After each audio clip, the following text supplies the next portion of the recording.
Ciao a tutti e bentornati sul mio canale. Mi sembra passata un'eternità dall'ultima volta che ho registrato un vlog. Oggi per me è lunedì, quindi inizia una nuova settimana.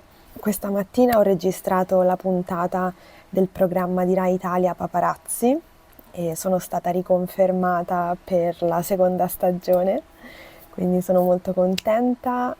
Il programma è iniziato il 16 settembre, quindi oggi per me era la terza registrazione perché il mio contratto prevede un collegamento a settimana, quindi sono passate già 3 settimane. No, in realtà questa che inizia è la terza settimana, però ho già fatto 3 collegamenti. Che altro dire? Allora, in questo periodo mi sto concentrando molto sul lavoro dietro le quinte, diciamo.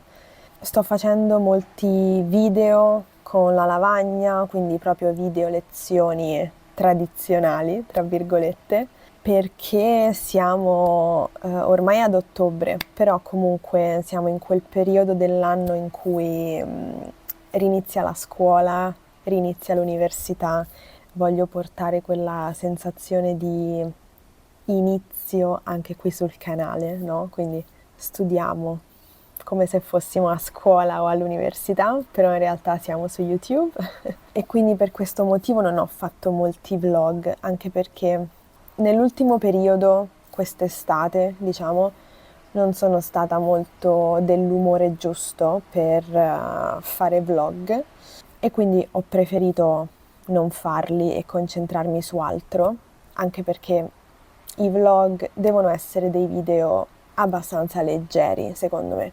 E se non sono leggera io non riesco a registrare e quindi quando è così preferisco non fare proprio il vlog. Però ci sono stati dei momenti che ho voluto registrare per voi e che metterò in questo vlog qui. Quindi un momento è stata la gita ad un parco archeologico molto bello in Sardegna, perché quest'estate ho fatto una settimana di vacanza in Sardegna e quindi quando siamo andati a visitare questo parco archeologico ho voluto fare il vlog lì perché penso sia interessante. E poi un altro momento che ho registrato è stato quando io e mia mamma abbiamo fatto il pesto, ma è stato un momento divertente perché più tardi vedrete la quantità di basilico che ci è stato donato e che quindi dovevamo per forza di cose utilizzare e quale miglior modo di usare il basilico se non fare il pesto. Però non è una videoricetta, ecco. Però adesso vorrei far partire questo vlog aggiornandovi sull'ultimo romanzo che ho letto, che è questo qui. Si intitola L'incontro di Michela Murgia. È un libro molto breve, si legge veramente con facilità, non solo per la brevità, ma anche perché è molto coinvolgente. Vi leggo, come sempre, la trama. Maurizio ha 10 anni e non vede l'ora che comincino le vacanze. Per lui l'estate significa stare dai nonni a Crabas. Lì ogni anno ritrova Franco e Giulio, fratelli di biglie, di ginocchia sbucciate e caccia alle libellule, e domina con loro un piccolo universo retto da legami che sembrano destinati a durare per sempre. Ma nell'estate del 1986 qualcosa di imprevedibile incrinerà la loro infanzia e mostrerà a tutti, adulti e ragazzi, quanto possa essere fragile il granito delle identità collettive. Basta un prete venuto da fuori a fondare una nuova parrocchia per portare una scintilla di fanatico antagonismo dove prima c'erano solo fratellanze. In quella crepa della comunità l'estraneo può assumere qualunque volto, persino i capelli rossi di un inseparabile compagno di giochi. In questo racconto, insieme comico e profondo, la penna inconfondibile di Michela Murgia ci regala un'appassionata storia di formazione in cui il protagonista scopre, insieme al lettore, cosa significa dire noi. Non era un pronome come negli altri posti, ma la cittadinanza di una patria tacita dove tutto il tempo si declinava così, al presente plurale. È una storia che mi è piaciuta molto, anche perché racconta, come posso dire, non c'è niente da scoprire alla fine, ma si seguono dei personaggi nella loro storia, c'è un racconto di vita, un racconto molto reale. Questa è una cosa che mi è piaciuta molto perché ultimamente mi sono sempre ritrovata a cercare dei libri in cui si doveva scoprire qualcosa, avevo sempre questa voglia di cercare libri che in qualche modo mi sorprendessero e quindi vertevo un po' sulla categoria dei gialli, no? Dei misteri, questi racconti in cui appunto si deve scoprire qualcosa alla fine e questa cosa da scoprire volevo che fosse davvero inaspettata e sorprendente.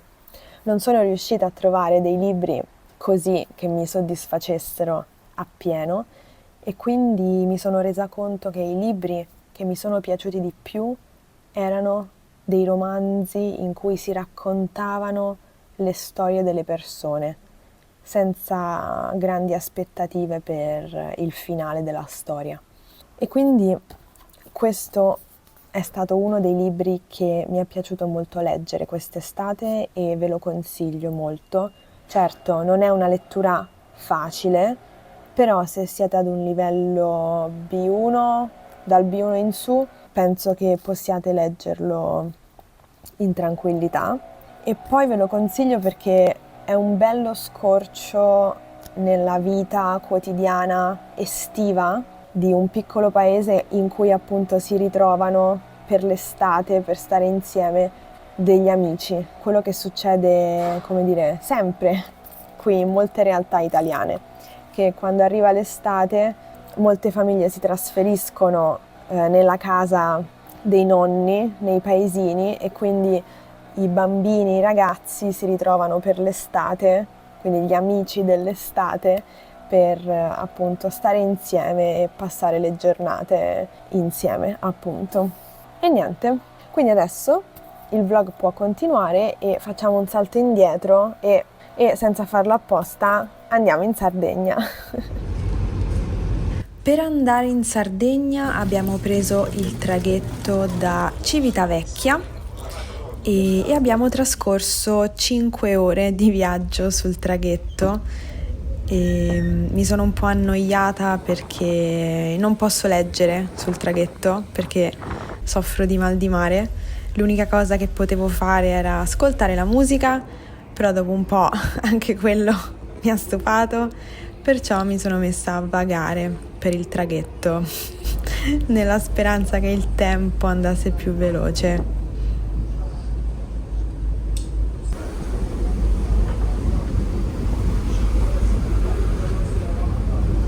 Poi una volta sbarcati in Sardegna abbiamo proseguito il nostro viaggio da Olbia fino a Tortolì, Arbatax, dove abbiamo trascorso la nostra vacanza. Da Olbia ci abbiamo messo 2 ore e un quarto più o meno, no, 2 ore e mezza, non mi ricordo esattamente, ma comunque più di 2 ore per arrivare. E poi niente, è iniziata ufficialmente la vacanza. Quindi abbiamo passeggiato, abbiamo mangiato, abbiamo bevuto, siamo andati al mare e insomma abbiamo fatto le solite cose che si fanno in vacanza.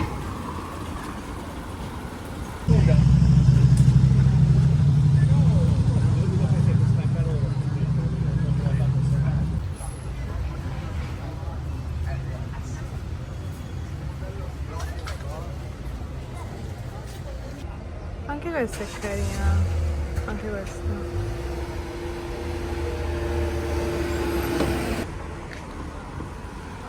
Una bella fresca di calamari.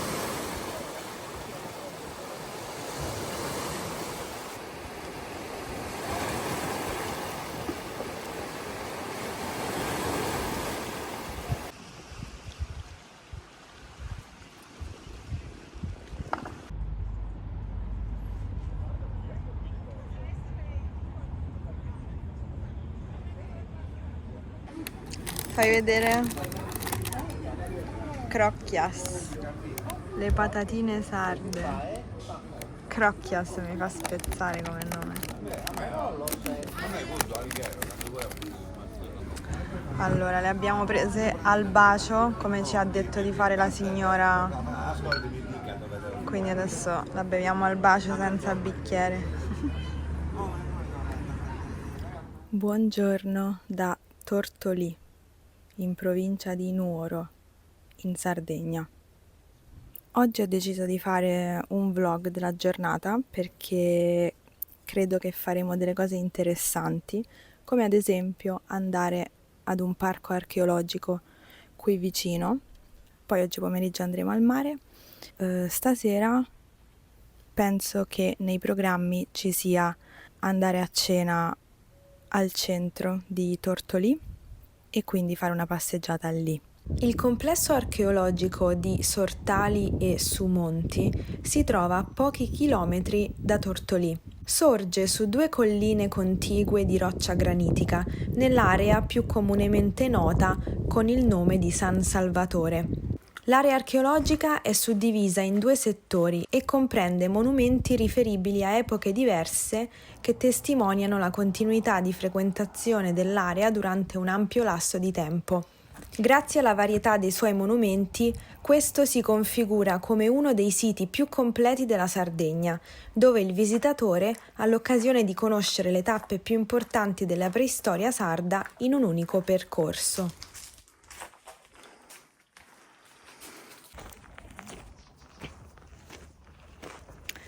Questo sito archeologico è davvero suggestivo, è bellissimo.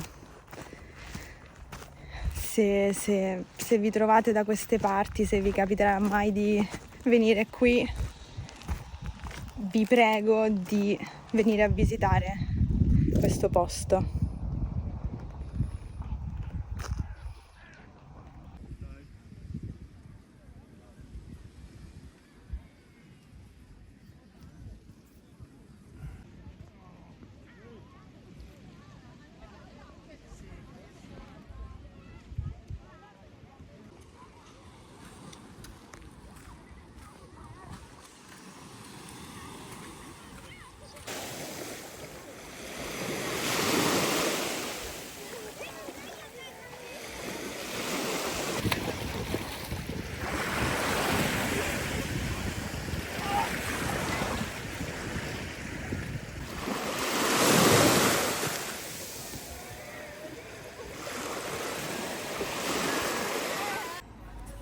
E veniamo al cibo che ho mangiato. Ovviamente non potevo non fare foto del cibo. Allora, ho voluto assaggiare cose tipiche, ovviamente. Quindi qui in questo ristorante a Tortolì abbiamo mangiato molto bene e abbiamo preso un antipasto da condividere che come vedete sullo schermo è pane carasau con il pecorino sciolto sopra, molto buono devo dire. Allora, tutta la cena è un po' a base di pecorino, come vedrete, fino al dolce. Antipasto molto buono. Poi abbiamo proseguito con due primi. Io ho preso i culurgiones, che sono dei ravioli ripieni di patate e pecorino e menta, conditi con del pomodoro, un sugo di pomodoro classico. Questi ravioli sono diversi da altri ravioli perché hanno una chiusura molto particolare che diventa una decorazione. Mentre il mio compagno ha ordinato la fregola, che è una pasta fatta a palline, con il sugo di pecora. E poi, come dolce, ho voluto assaggiare una seadas, che è appunto questo dolce di pasta ripieno di formaggio di pecorino e poi sopra cosparso di miele. Molto buono, ma devo essere onesta, alla fine di un pasto è un po' pesante. Quindi molto buono, ma avrei dovuto mangiarlo in un altro momento, magari per merenda e non come dolce finale di un pasto. E poi abbiamo proseguito la serata passeggiando per il centro di Tortolì.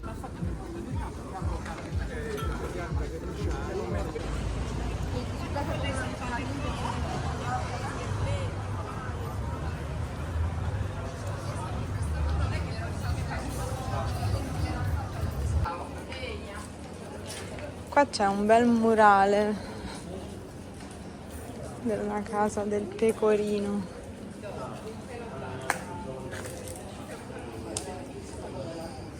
Vicino a Sardegna, con mio fratello.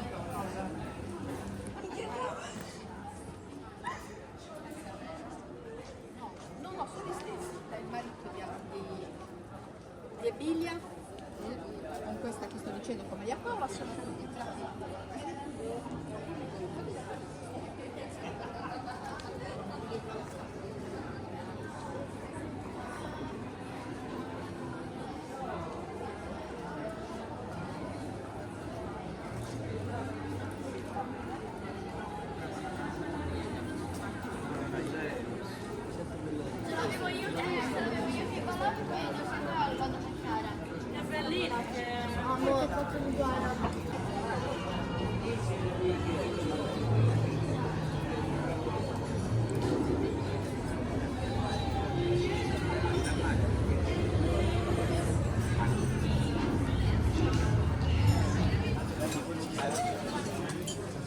Poi un altro posto che mi è piaciuto molto è Chiosco di Ponente, dove in base al giorno in cui si prenota si mangiano determinate cose, quindi il menù, diciamo, cambia in base al giorno. Ci sono dei piatti fissi, però i piatti principali cambiano di giorno in giorno in base al pescato.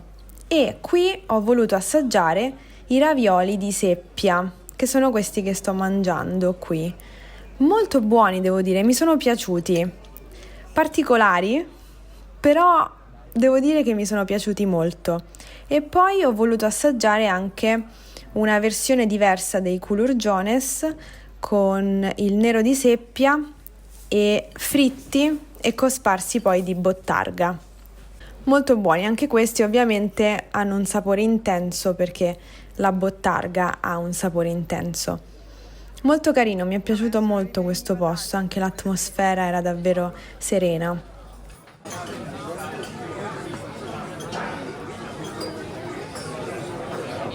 E poi siamo andati a comprare il mirto, immancabile ricordino dalla Sardegna. Il liquore di mirto è una bevanda alcolica molto diffusa in Sardegna e tipica di questa regione, perché in questa regione è molto diffuso l'arbusto del mirto, una pianta che fa parte della macchia mediterranea molto diffusa in Sardegna. E poi è giunto il momento di tornare a casa. Come tutte le cose belle che finiscono, anche la vacanza è finita purtroppo. E sul tragitto per andare ad Olbia, per riprendere il traghetto, siamo passati in mezzo alla zona che si chiama Ogliastra e in particolare a Urzulei, che è uno dei paesini che è diventato un po' famoso per il fatto che ci sono tantissimi centenari che vivono lì. Questo paesino si trova nella cosiddetta zona blu, quella appunto in cui vivono tante persone che superano i 100 anni di età. Siamo arrivati poi a Olbia, che è una città portuale, appunto perché c'è il porto, e avevamo un paio d'ore prima di doverci imbarcare sul traghetto e quindi abbiamo fatto un giro per il centro storico di Olbia.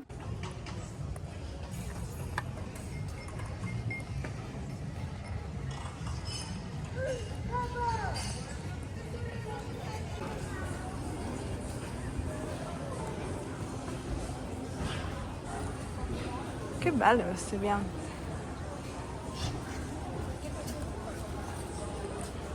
E abbiamo anche colto l'occasione per mangiare una cosa veloce, in questo caso vedete della pizza ripiena con patate e cipolla. E niente, ci siamo rimbarcati sul traghetto.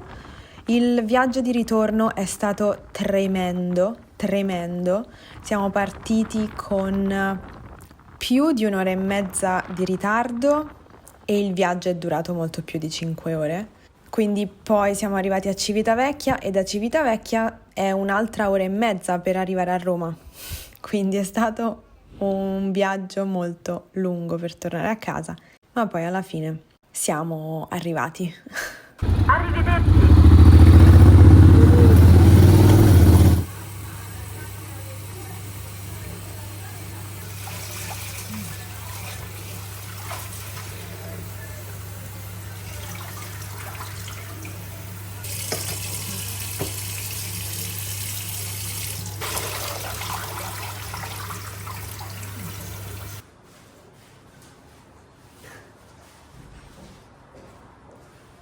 Un po' di basilico. C'è un po' di basilico su questo tavolo. Vi starete chiedendo dove abbiamo preso tutto questo basilico? Qual è la risposta? Ce l'ha regalato il portiere perché ha un orto e ha piantato tanto basilico che non sa più che farci evidentemente. Madonna, che profumo. Allora, un ingrediente fondamentale del pesto è l'aglio. Per favore, non fate il pesto senza aglio perché non è pesto. Il pesto alla genovese va fatto con l'aglio. Useremo dei frullatori perché non abbiamo in questo momento un mortaio, ma poi sarebbe un lavoro infinito. Mi dispiace per i puristi che avranno qualcosa da ridire nei commenti, non mi interessa. Ci aiutiamo con 2 frullatori.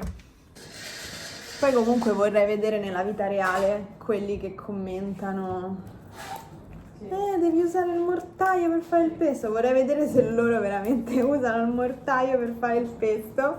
Sicuramente no. Poi per quanto riguarda l'olio, useremo un olio extravergine di oliva ligure. Eccolo. Questo video non è una video ricetta, ma semplicemente ci sembrava carino, divertente farvi vedere tutto questo basilico e farvi vedere come facciamo il pesto. Ma non è una videoricetta perché in realtà mamma fa il pesto a occhio e non sapremmo dirvi le dosi. Parmigiano reggiano. Ok, questo te lo sei fatto grattugiare al Ho supermercato. preso il pezzo intero e me lo sono fatto grattugiare perché sennò ci va troppo tempo. Loro hanno la grattugia apposita. Perché se uno si può facilitare le cose nella vita, Se le facilita. perché non farlo, no? Per quanto riguarda le vaschette, siamo riuscite a farne 10. Pensiamo di riuscirne a farne altre 10 per un totale di 20 vaschette. E ogni vaschetta in teoria sono 2 porzioni. Sono le 6:30. A che ora abbiamo iniziato? Saranno almeno 2 ore se non fosse sopra. Camilla era uscita da poco, giusto? È vero, Alle 4 sì. qualche cosa. Camilla è uscita alle 4 e noi abbiamo appena iniziato a lavorare al pesto, quindi sì, sono 2 ore e mezza che stiamo facendo il pesto. 2 ore e mezza di lavoro. E questi sono gli altri 6 che abbiamo ricavato, quindi per un totale di 16 vasetti. E qui finisce la nostra avventura. Siamo Batti 5. vai, ce l'abbiamo fatta per oggi.